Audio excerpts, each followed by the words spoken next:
आपको पता है कि हमारे देश के लगभग 19 से 20% लोग रिटायरमेंट प्लानिंग नहीं करते। कहीं आप भी उनमें से एक तो नहीं जो रिटायरमेंट के बारे में अभी तक सोच ही नहीं रहे हैं। अब जरा सोचिए कि आज के समय में लाइफ एक्सपेक्टेंसी बहुत बढ़ गई है। अब लोग 70, 75 और बहुत लोग तो 90 साल तक जीवित रहते हैं। तो हमें नहीं मालूम कि हम कब तक जीवित रहेंगे।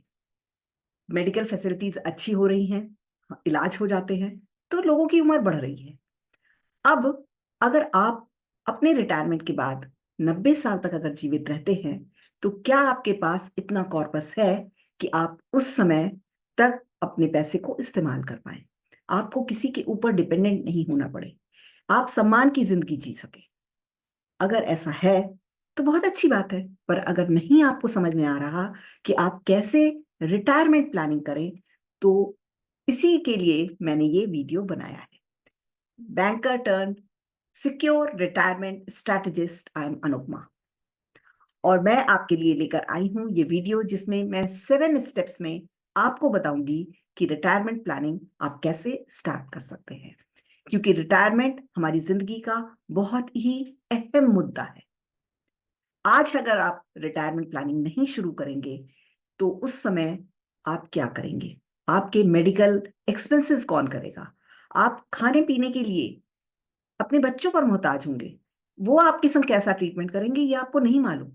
तो आपको अपनी जिंदगी को सिक्योर बनाना है, और यही मैं अपने इस वीडियो में आपको बताने जा रही हूं 7 स्टेप्स में। और इसको आप अच्छे से याद रख पाए, इसलिए मैंने इसको एक एब्रीविएशन में बनाया है जो है सिक्योर्ड।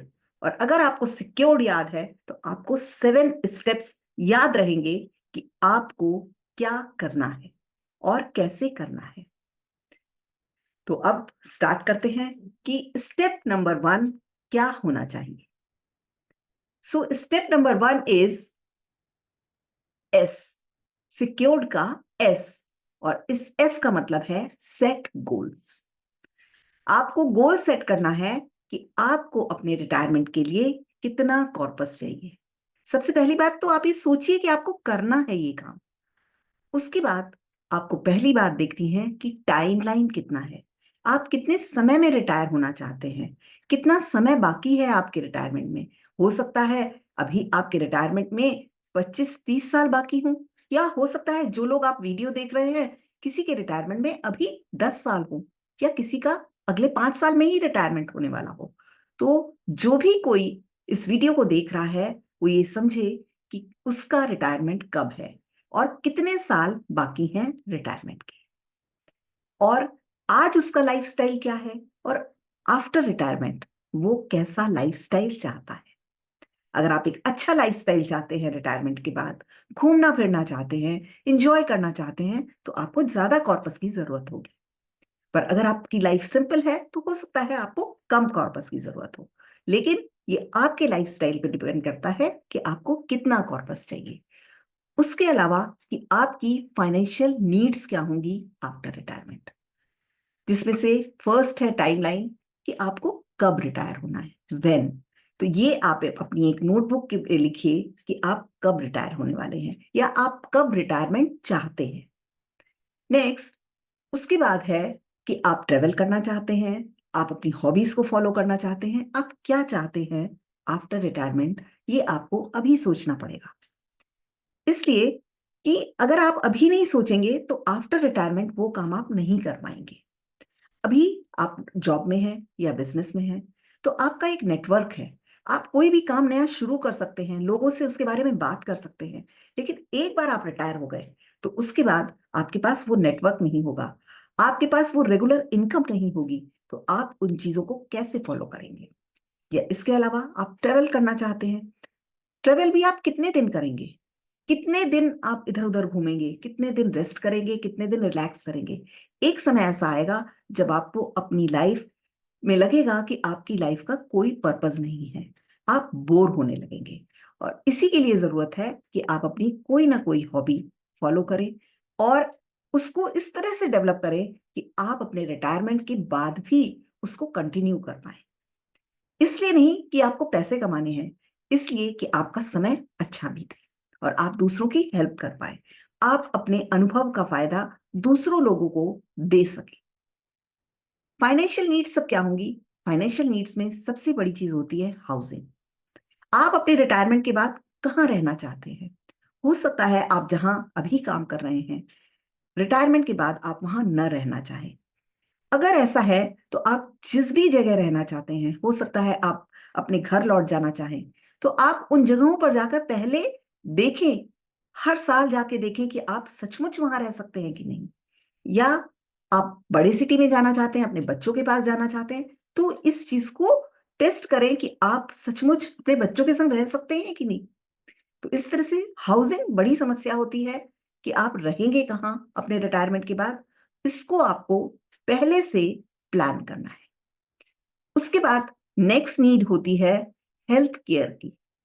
रिटायरमेंट के बाद जैसे जैसे हम बुजुर्ग होते हैं, वैसे वैसे हमारी हेल्थ केयर नीड्स बढ़ती जाती हैं और हमें उसमें काफी पैसा खर्च करना पड़ता है अपनी हेल्थ को मेंटेन करने के लिए। या कोई डिजीज हो गई है, हो सकता है कोई ऐसी डिजीज हो गई हो जिसमें ज्यादा खर्चा हो रहा हो, इन सब को ध्यान में रख के भी आपको अपनी रिटायरमेंट प्लानिंग करनी है। अगर आपकी फैमिली में डायबिटीज या कैंसर इस तरह की चीजें चल रही हैं, तो संभावना क्या होती है कि आपको हो जाए इस तरह की डिजीज ना हो, इसके लिए प्रिकॉशन लेना है। और इन केस ऐसी डिजीज आगे बढ़ती उम्र में आ जाए तो उनका इलाज करवाना है।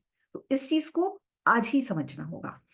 उसके बाद है लेजर एक्टिविटीज, कि आप अपने रिटायरमेंट के बाद जहां कहीं नहीं घूम पाए थे, जिन तीर्थ यात्राओं को नहीं कर पाए थे या वर्ल्ड टूर नहीं कर पाए थे, वो सारी चीजें आप करना चाहते हैं और उसके लिए भी जरूरत होती है पैसे की।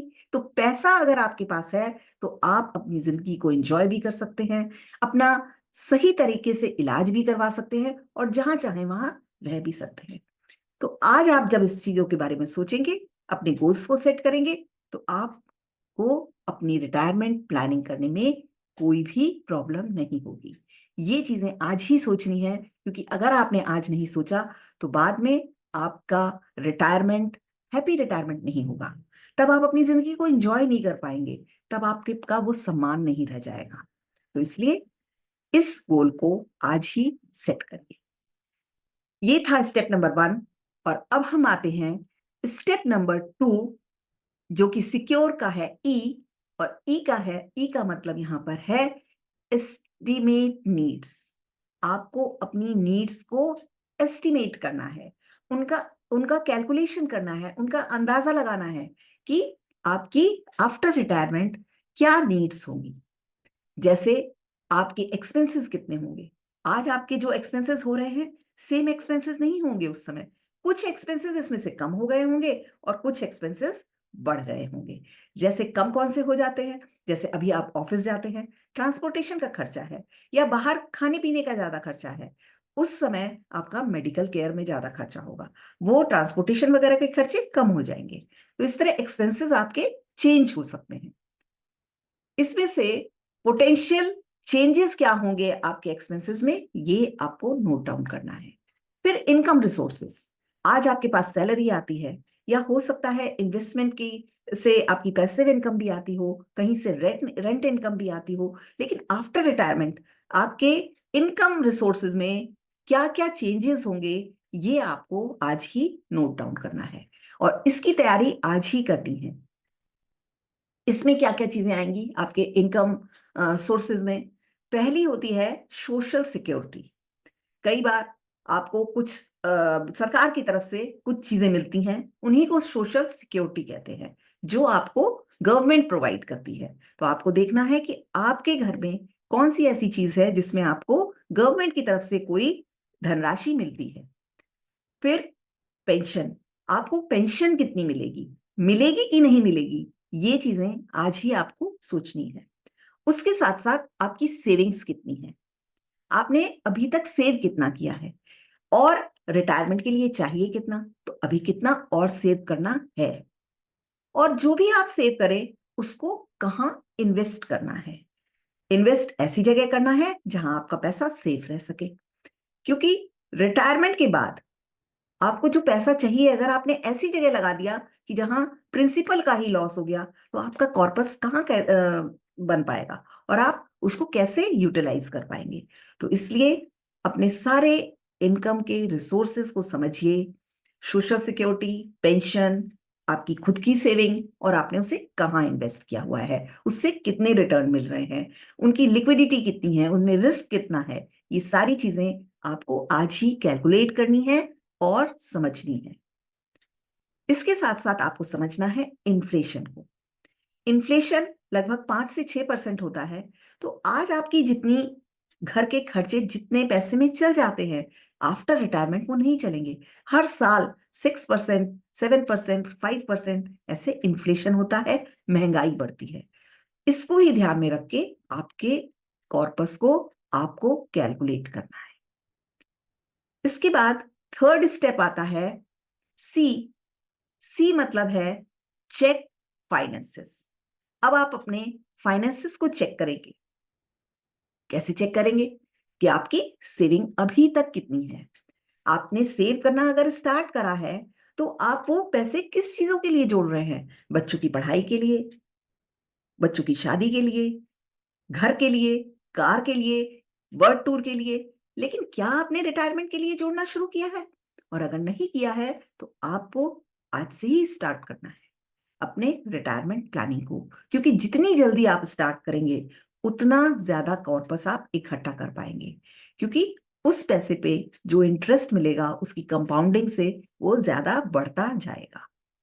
तो इसलिए आप अपनी रिटायरमेंट के लिए आपने क्या सेव करके रखा है, इसको आपको देखना है, इवेल्युएट करना है अपनी करंट सेविंग को।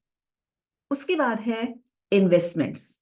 इवेल्युएट करना है अपने इन्वेस्टमेंट पोर्टफोलियो को। जो आपने पोर्टफोलियो बनाया हुआ है उसमें आपको कितने रिटर्न्स मिल रहे हैं, या आप जब रिटायर होंगे तब तक वो कितना हो जाएगा, ये सारी चीजें भी आपको इवेल्युएट करनी है। अब ये सेविंग और इन्वेस्टमेंट तो आपने कर लिया, लेकिन आपके पास डेट है, आपने किसी भी काम के लिए डेट लिया हुआ है, तो उसको भी आपको मैनेज करना है और रिटायरमेंट से पहले खत्म करना है। क्योंकि अगर रिटायरमेंट के बाद भी आपके पास डेट रहेगा तो आपकी जिंदगी मुश्किल होने वाली है।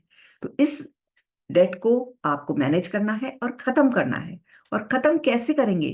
सबसे पहले आपको नोट डाउन करना है अभी से कि आपके पास कितने डेट हैं, उनकी क्या आउटस्टैंडिंग है, और उसके लिए कुछ स्ट्रैटेजीज बनानी है कि आप उसको कैसे रीपे करेंगे। उसके लिए कुछ प्लान बनाना होगा। आप ये भी कर सकते हैं कि जो सबसे छोटा डेट है उसको सबसे जल्दी खत्म कर दीजिए। इससे आपको मोटिवेशन मिलेगा और आप और ज्यादा डेट अपने खत्म करने के लिए आगे कदम बढ़ा पाएंगे।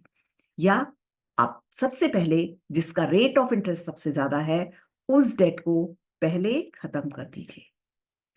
उसको खत्म करने के लिए आपको पता करना पड़ेगा कि कहाँ उससे कम रेट ऑफ इंटरेस्ट पे कोई आप लोन ले सकते हैं, लोन्स को कंसोलिडेट कर सकते हैं और उस ज्यादा रेट ऑफ इंटरेस्ट के लोन को खत्म कर सकते हैं।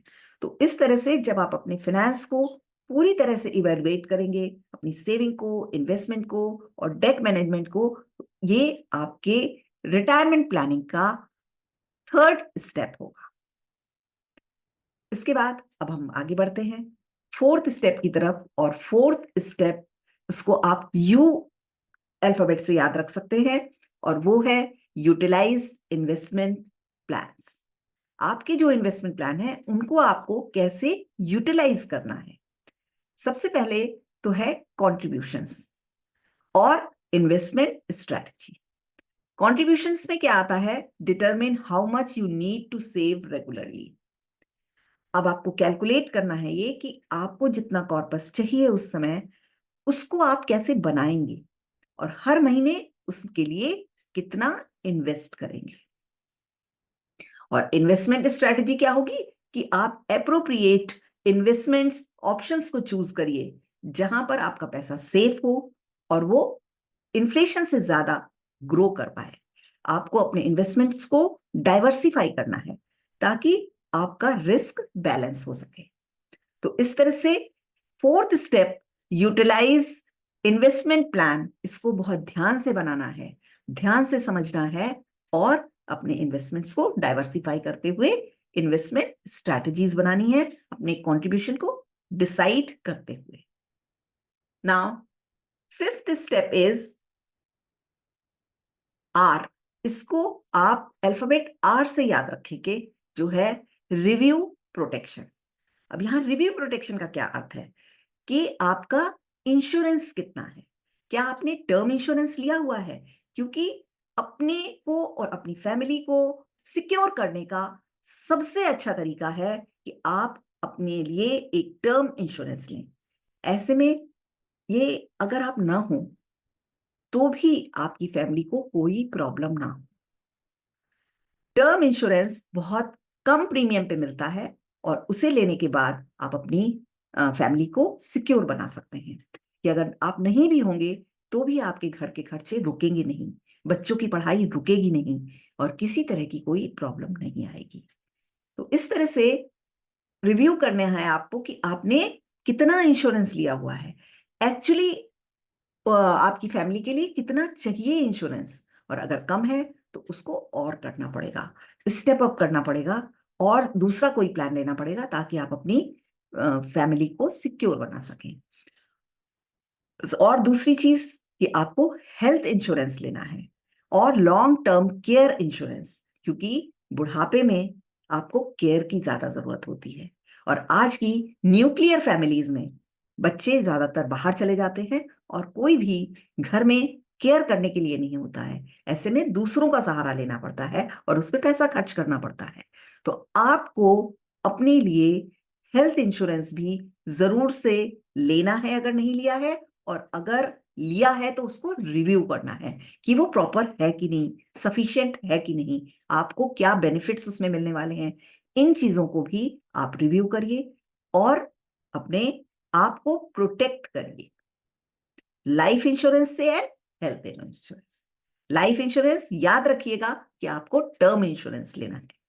इसके बाद है डायरेक्टिव्स कि आप जब बुजुर्ग हो जाएं, आप काम करने लायक ना हो या बिस्तर पर हो या आपकी अगर डेथ हो जाए, तो आपके पास जो फाइनेंस है, जो फंड्स हैं, जो जो एसेट्स हैं, उनका क्या होगा, उनको कैसे करना है, उन किसके लिए आपको लोगों को डायरेक्शन देने की जरूरत होती है। और इसमें सबसे पहले मैं रखती हूं health care directive. Health care directive क्यों? कि आप जीवित तो हैं लेकिन आप खुद थोड़ी ना कोई जाके काम कर सकते हैं। इसके लिए किसी दूसरे को आपको अपॉइंट करना होता है, उसको बताना होता है, डायरेक्शन देनी होती है कि आपको क्या करना है। इसके लिए एक लिविंग विल लिखी जाती है जिसमें आप ये लिख के रखते हैं आज से ही कि अगर मैं बीमार पड़ जाऊं और मैं इस बताने की पोजीशन में ना हूं कि क्या किया जाए, तो मेरा इलाज किस तरह से हो और मुझे एडमिट कहाँ कराया जाए, या पावर ऑफ अटॉर्नी दे देते हैं हेल्थ केयर की कि दूसरा आदमी डिसाइड कर पाए। अगर आप उस कंडीशन में नहीं हैं कि आप डिसाइड कर पाए कि आपका कहाँ इलाज हो क्या हो, तो आप दूसरे को पावर ऑफ अटॉर्नी देते हैं, वो डिसाइड करता है कि आपका इलाज कैसे होगा, आपकी केयर कैसे होगी, ये चीजें वो डिसाइड करता है। तो इस तरह से हेल्थ केयर डायरेक्टिव आप बना सकते हैं कि आपके रिटायरमेंट के बाद या आप बहुत ज्यादा बुजुर्ग हो जाएं, उस समय आपकी केयर कैसे हो, आपका इलाज कैसे हो।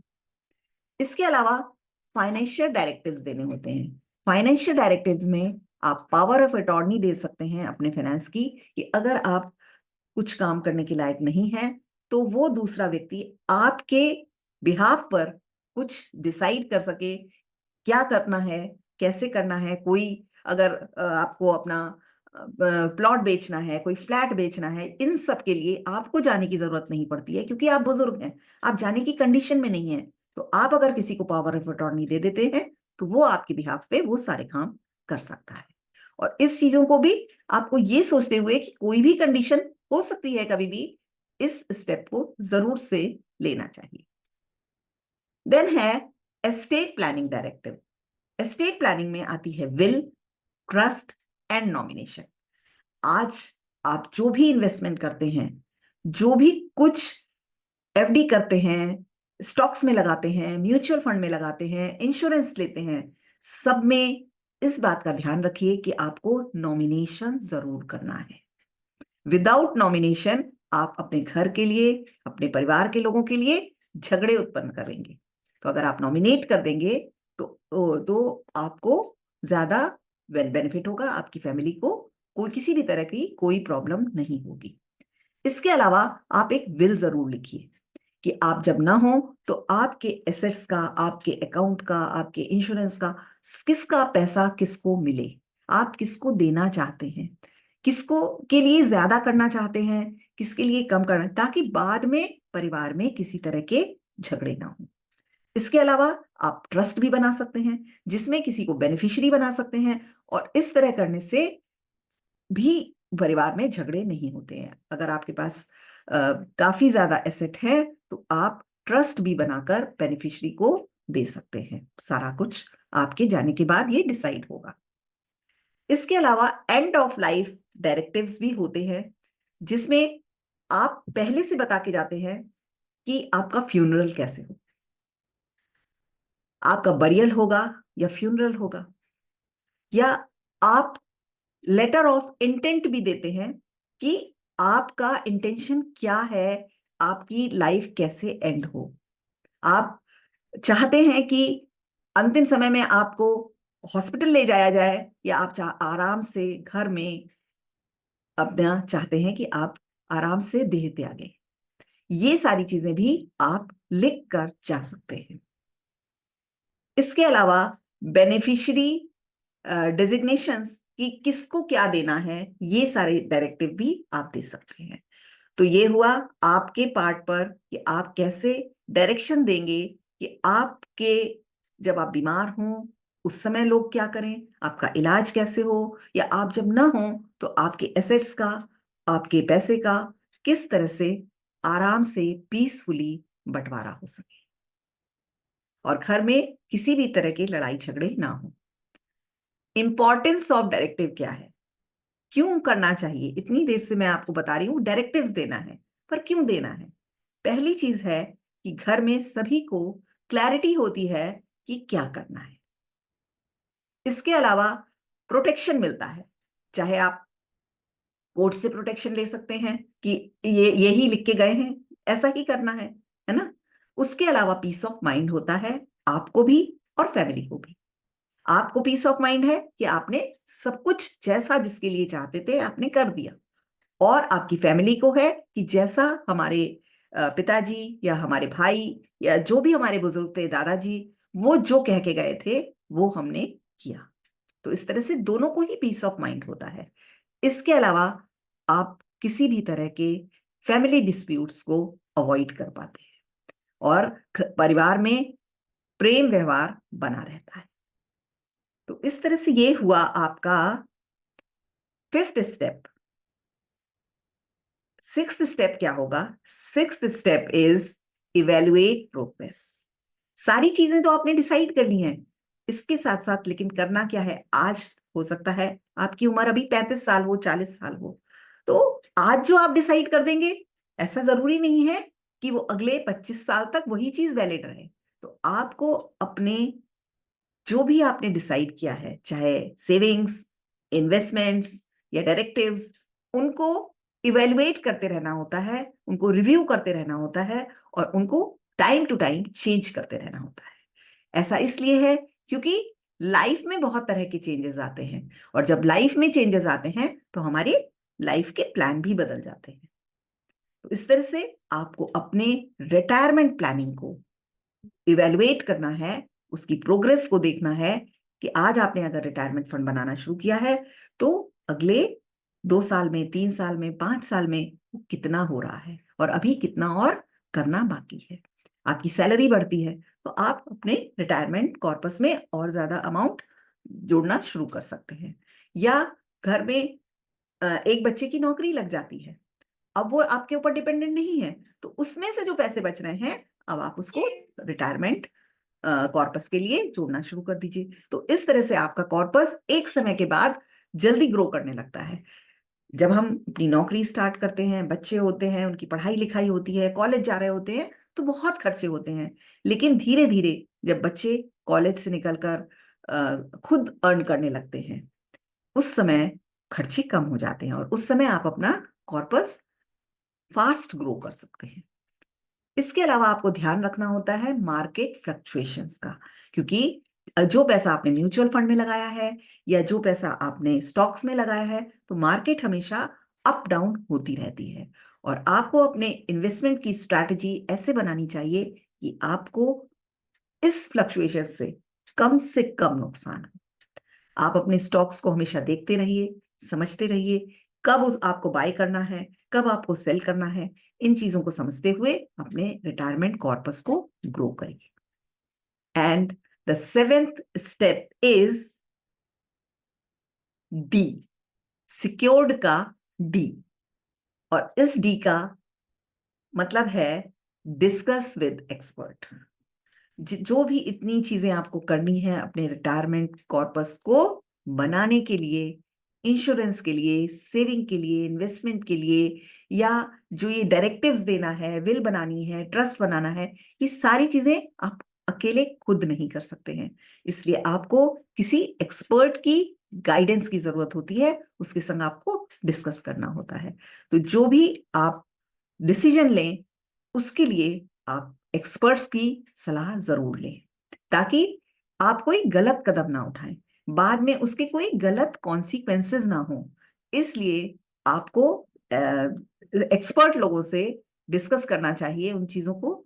और मैं आपको as a certified retirement advisor 1-to-1 guidance के लिए मैं आपके साथ हूं, और आप उसको बुक कर सकते हैं और मेरी गाइडेंस ले सकते हैं। तो इस तरह से आपको मैंने 7 स्टेप्स में रिटायरमेंट प्लानिंग के बारे में बताया।